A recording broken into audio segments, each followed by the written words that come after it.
Good evening mga kakabsat. Ngayong gabi magluluto tayo ng sinigang na pompano sa dahon ng saluyot leaves. First time ko po itong gagawin. At string beans or sitaw. Ito na po ang ating mga rekado: sibuyas, kamatis, luya at cucumber. Pakuuluin na natin ang ating lutuan bago natin ilagay ang isda. Ayan na, nilagay ko na po ang 2 pirasong o 2 slice na isda ng pompano, ulo at saka syempre yung buntot. Ito na, kumukulo na mga kakabsat.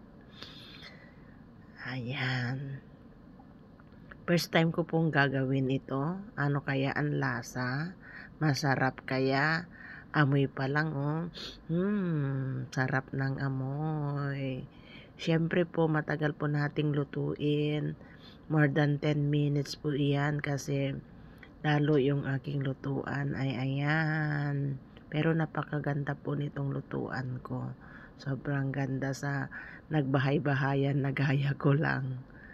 Kaya pag gusto ko pong humigop ng masarap na sabaw, ganyan lang kasimple ang aking buhay mga kakabsat.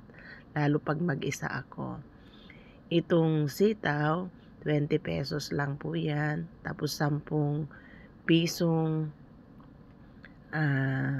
saluyot leaves. Ito lang kasi yung available na gulay sa aming fridge. Kaya yun na po yung nilagay ko. Yes, luto na, malapit na po tayong kakain. Ganyan lang kasimple. Ang nilagay ko lang po pampalasa dyan ay asin at saka mushroom powder. Ayan, nakaluto na, kain na po tayo. Thanks for watching.